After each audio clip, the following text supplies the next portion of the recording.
Cette année, sur La Croisette, un acteur du cinéma français a fait beaucoup parler. Son nom, Canal+. Car son PDG, depuis 2015, n'est autre que le milliardaire ouvertement conservateur, Vincent Bolloré.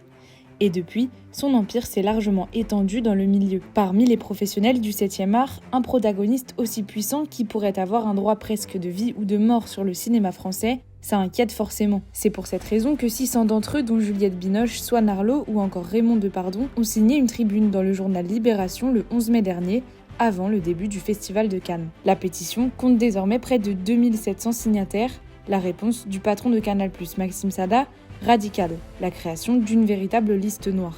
Bienvenue dans les coulisses d'un des plus grands bras de fer de l'histoire du cinéma français. Pour comprendre la puissance de Bolloré sur nos écrans, il faut réaliser à quel point le cinéma français est sous perfusion de Canal+.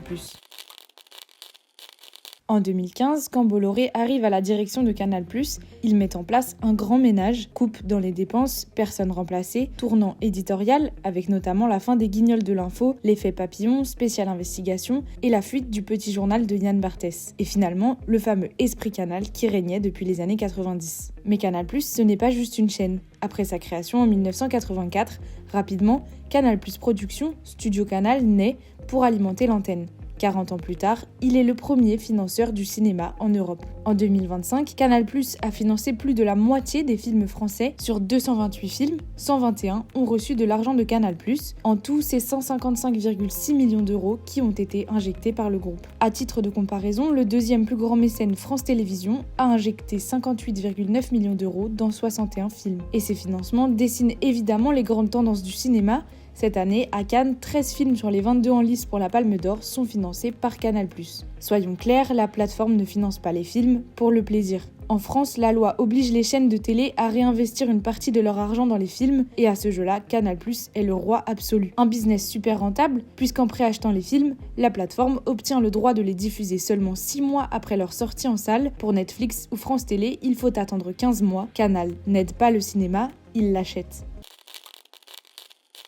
Alors, où est le problème si Canal met de l'argent ? C'est que l'empire de Vincent Bolloré est en train de verrouiller toute la chaîne de production de A à Z. L'an dernier, le groupe a acheté un tiers du réseau des salles UGC avec l'ambition d'en acquérir la totalité d'ici 2028. Cela signifierait une mainmise sur 55 nouvelles salles de cinéma, dont le UGC Ciné-Cité Les Halles à Paris, tout simplement le cinéma le plus fréquenté de la planète, avec 2,5 millions d'entrées par an. De la création au financement de la production jusqu'à la diffusion en salle et sur nos écrans chez nous, Bolloré a donc le contrôle du film de sa naissance à sa diffusion. C'est ce qu'on appelle en économie une intégration verticale. Et c'est précisément ça qui a poussé les professionnels du cinéma à signer la tribune dans Libération. Nous dépendons aujourd'hui, à des degrés divers, pour nos projets autant que nos salaires, de l'argent de Vincent Bolloré, mais nous voulons sortir ensemble du silence imposé insidieusement à notre secteur. Le collectif Zappé Bolloré pose la question qui fâche. Voulons-nous prendre le risque que demain ne soit plus financé que des films de propagande au service d'une idéologie ? Car on le sait, Bolloré soutient ouvertement le programme du Rassemblement national et adhère à une idéologie conservatrice chrétienne. Et cette tribune est témoin d'une inquiétude montante dans le milieu. Mais certains défendent le groupe.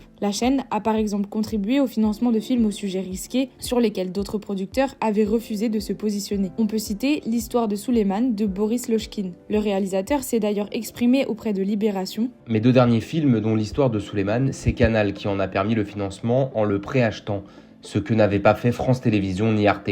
Et c'est vrai que pour l'heure, Canal+ n'est pas une plateforme qui reflète les convictions de son PDG. Maxime Saada, son dirigeant, l'affirme, Canal soutient tous les cinémas, toute la diversité. Mais l'annonce de cette fameuse liste noire de 2700 artistes vient de fissurer cet écran de neutralité. Canal ne financera pas les films où leur nom apparaît. Dans Télérama, le réalisateur Christophe Honoré, président du jury de la Queer Palm, parle d'une régression et a rappelé que le milieu du cinéma n'est pas protégé par la vague réactionnaire. En quelque sorte, si vous avez le malheur de critiquer le système, on vous coupe les vivres.